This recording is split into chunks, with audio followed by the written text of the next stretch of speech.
po. So, maraming salamat po. Of course, siyempre sa aking napakabuting lawyer at kaibigan na si Attorney Ralph Calinisan. Palakpakan naman natin siya. Thank you so much. Of course, EV Solutions and especially Tesla for this block screening. I know there are few parang mga staff ni attorney na nandito ngayon. And there are familiar faces na napapanood niya tayong film from natin. Hello! And salamat dun sa pag-join niyo dun sa nag-tweet si attorney. Nakita ko yung list eh. Parang 50 yata, no, attorney? So, thank you so much. And dun po sa mga first time na nakapanood, maraming salamat po. I hope you like the film. And with that, let's hear a few words po, of course, to Attorney Ralph Calinisan. Let's go! Hindi, papasalamat lang ako sa'yo, personal, bossing. Ayun. I cannot miss this. I have to be here for your block screening. So I just arrived from the US. So galing tayong APEC, nagtrabaho tayo na konti doon. Pero since block screening for Boss RJ, I really have to come back. Ayan. So ayun, we're here and again, thank you from lahat ng bumubuo ng EV Solutions, Inogen, Lloyd Labs, pare, we love you. And not to jump the gun, pero marami ho tayong proyektong nakalaan para sa'yo, pare, boss. At hindi ho makakalimot, ulitin ko, ilang taon na tayong magkasama.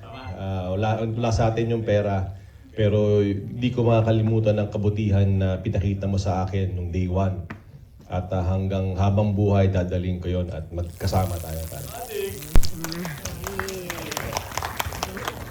So, salamat, attorney. The best ka talaga. So, yun po. Siyempre, dun sa mga nandito ngayon na nakakita na po ng film for 150 million times. Welcome back, mga kaaldab. Ito na naman po ang inyong lingkod, si Mr. Destiny. At magbibigay po tayo ng pinakamainit na update po ngayon sa social media, mga kaaldab. Siya po pala yung abogado ni Alden Richards. Nakakatuwa naman po dahil paunti-unti pinapakilala na nga po ni Alden sa social media yung mga taong kumbaga malapit po sa kanya. Mga masasabi natin, antay-antay lang, kapit lang, dahil darating naman po ang panahon, tayo naman po ang wagi. Di po ba? Sinasabi ko lang po ito para po sa kaalaman ng lahat, para lang po sa mga taong dumadaan at bumibisita sa channel natin, di po ba? Ito naman po yung kagandahan nyo sa channel ni Mr. Destiny. At siya po pala itong laging kasama ni Alden Drive at Tesla Model X, mga kaaldab. Nakakatuwa lang po dahil full support, di po ba? Sabi ko nga po sa inyo, dito lang sa channel ni Mr. Destiny, punong-puno na po kayo. Kumbaga, lahat po ng mga kaganapan, lahat po ng mga update, kapag gusto nyo lang ng mga trending, pinag-uusapan, laging lamang na lamang po tayo. Ngayon, mga kaaldab, trending number 4 tayo, o trending number 3. Maya-maya lang ipopost natin kung trending number 1 na po tayo. Tapos sasabihin nila, wala na nga po raw aldab. Di po ba? Alam niyo, sa totoo lang po, i-remind ko lang dun sa mga nagsasabing kumbaga hindi nag-click yung Daddy's Girls. 5 years po yun. Ang pinaka nag-click doon, yung pag-guest ni Alden Richards. Di po ba? Yun ang tumatak na hindi makakalimutan ng aldab. Kesa sa pag-guest ni Congressman Arjo. Doon nga po nagsimula kung bakit nga po ba nagkalaglagan na nagkaalaman na, di po ba? Nakakalungkot lang po kasi may mga bagay-bagay nga po na mahirap nga po talagang ipaliwanag. Mahirap nga po talagang magsalita, lalo na nga po kapag ang pinag-uusapan natin sina Richard Polkerson at Maine Polkerson. Pero bago tayo magsimula at bago natin ituloy etong mainit na kaganapan natin, kung bago ka lang sa channel na to at isa kang true-blooded Aldab Nation na nagmamahal po kila Mengay at Tisoy, tama po ang channel na pinuntahan mo, kaya consider na po kitang bagong subscriber. At huwag mong kalimutang i-share ang mga video po natin sa mga mami, sa mga titas, at sa mga senyor. Remind ko lang po sa channel ni Mr. Destiny wala pong pilitan. Lahat po ng mga gusto nyo sabihin, ipahayag, okay lang po yan. Alam naman po natin at hindi naman lingid sa inyong kaalaman na kapag ka trending ang Aldab, trending ang boycott, talagang pinagpipiestahan po tayo. Sino nga po ba ang guilty? Ang management, di po ba? Kasi kahit sabihin po nila na bagsak na yung Aldab, kahit sabihin nila na wala ng Aldab, pero nangunguna pa rin po tayo, no? Nagtitrending pa rin po tayo. Kaya nga po pag pinapakita nila yung Kalye serye sa EAT, marami nang apektado. Marami na nagre-react, marami na nagko-komento. Normal lang yon kasi sabi ko nga po sa inyo, kung gusto nyo lang po ng trending, kung gusto nyo lang po ng mga pinag-uusapan, pupunta lang naman po kayo dito sa channel ni Mr. Destiny. Lahat po ng mga update, mga kaganapan, patungkol po kay Alden Richards, kay Maine Mendoza, agad-agad nyo pong malalaman. Sabi ko nga po sa inyo mga ka-Aldab, si Alden hindi po madamot sa social media. Si Alden, kumbaga, updated tayo sa kanya. Hindi siya yung tipo na gumagawa lang ng mga ganito, gumagawa lang ng mga ganon para makakuha ng simpatya. Hindi po ba? Ibig kong sabihin, hindi siya madamot sa mga fans niya. Hindi siya madamot sa mga nagmamahal sa kanya.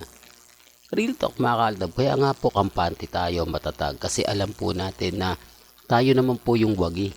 Tayo naman po yung panalo. Di po ba? Affected sila kasi tayo punong-puno ng update. Ang Armain wala po talaga. Hindi nila alam kung sino magbibigay sa kanila ng update. Hindi nila alam kung sino yung taong sa tingin nila magbibigay ng mga kaganapan. Di po ba? Nagmistulang wala eh. Kaya nga po pag pinapanood lang si Mengay sa EAT, doon lang po sila nagkakaroon ng napakaraming komento. Lahat po ng hinanaing nila, lahat po ng gusto nila mangyari, naandun. Di po ba? Tapos sasabihin nila na, hindi, ganito ganyan. Sabi ko nga po sa inyo, wala naman pong pilitan. Dito sa channel ni Mr. Destiny, open naman po kayo. Di po ba? Kasi kung Instagram lang pag-uusapan, kita nyo nagpalit si Mengay ng pangalan. Pero sa Twitter, hindi niya po yung ginawa. Kasi alam niya na mas marami nagmamahal sa kanya sa Twitter.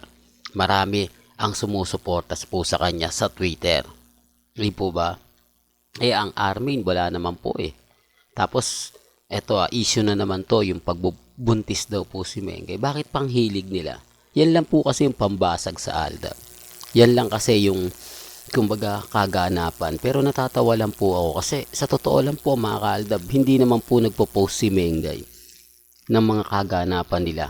Hindi po ba? Tapos ang daming mga photos, mga video na kumakalat, pabor na pabor sa Aldab Nation.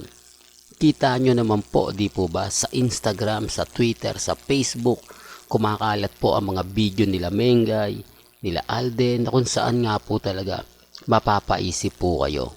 Di po ba? Sinasabi ko lang po ito para po ng lahat. Di po ba? Ang dami kasing komento, reaksyon, okay lang naman po yan. Ang importante lang naman po dito ay maging updated ka. Kung ano po yung gusto nyo pong malaman, bali-balita, sa Instagram, sa website, pupunta lang po kayo. Sa ngayon, wala po. Kahit kay Ibyang, talagang ang hirap. Di po ba? Yung Philippine Star ngayon, yung mga post nila, nila Mengay, yung post ni Mengay, paulit-ulit lang nilang nire-repost eh. Yung sa beach, tapos gagawa nila ng caption na, kumbaga, magse-celebrate daw, mag-honeymoon. Di po ba? Ilang linggo na nga po ba yung nakalipas? Sa isang buwan po kasi, sa isang post kasi ni Mengay, isang buwan yung pinagpepiestahan. Kaya mga po mga ka-Aldab, sabi ko nga po sa inyo, dito malalaman nyo yung totoo. Dito malalaman nyo na, kumbaga, sabik na sabik po sila sa mga update. Sabik na sabik po sila sa mga kaganapan. Yung mga nangyayari, di po ba? Real talk mga ka-Aldab. Kaya nga po kita nyo at ramdam din nyo kung ano na nga po ba yung senaryo. Kung ano na nga po ba yung mga kaganapan. Sabi ko nga kung ano lang yung latest, kung ano lang yung trending, dun lang po tayo. Hindi po ba? Wag po kayong basta-basta maniniwala sa iba. Real talk mga ka-Aldab. Well, hanggang dito na lang po yung updates natin ha. Kaya kung gusto nyo pa po ng pinaka-latest at sariwang update, Abay tumutok lang po kayo dito sa channel ni Mr. Destiny para updated po kayo sa mga bago at sa mga latest na i-upload po natin maya maya lang. Hanggang sa muli, salamat po sa panonood at pakikinig.